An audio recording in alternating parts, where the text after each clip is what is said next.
Dans les colonnes du Daily Mail, ce dimanche 21 janvier, l'expert royal Kangjé Matsan avance une théorie pour le moins inattendue afin d'expliquer la décision d'abdiquer prise par la reine Margrethe II, et qui ne devrait pas beaucoup plaire à la famille royale de Danemark.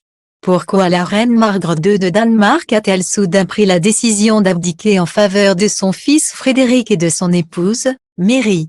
Depuis l'annonce fracassante de la souveraine, faite durant son traditionnel discours du Nouvel An, les experts royaux se perdent en conjectures. Si certains évoquent ses problèmes de santé, ou son désir d'éviter un triste destin à Mary et Frédéric de Danemark, l'expert royal Kangjé Matsan a une autre explication, qui pourrait bien susciter la polémique. En effet, dans un entretien rapporté par nos confrères du Daily Mail ce dimanche 21 janvier, le journaliste a affirmé « L'objectif est de limiter les dégâts ». Pour Kangjé Matsan, la décision de Margrethe II serait directement liée aux rumeurs d'infidélité de son fils, qui se sont déchaînées en novembre dernier. L'expert royal considère que la souveraine n'avait pas d'autre choix que d'abdiquer. Cette manœuvre stratégique aurait pour but de faire diversion afin de faire oublier les diverses spéculations sur l'affaire.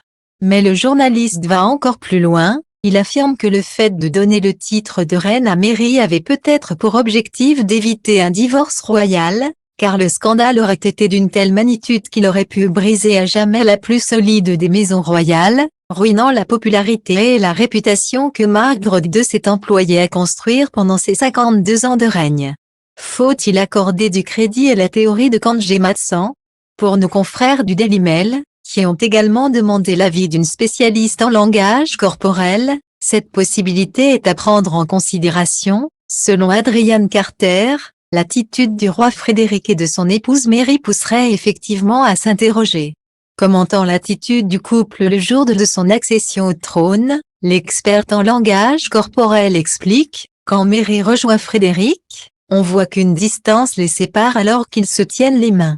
C'est Frédéric qui prend l'initiative de se rapprocher, et Mary ne fait qu'accepter. Une distance littérale est souvent le signe d'une distance dans la relation. Adrian Carter a également noté que, si le couple avait fait bloc autour des enfants, sitôt ceux-ci partis, la reine Mary avait repris de la distance.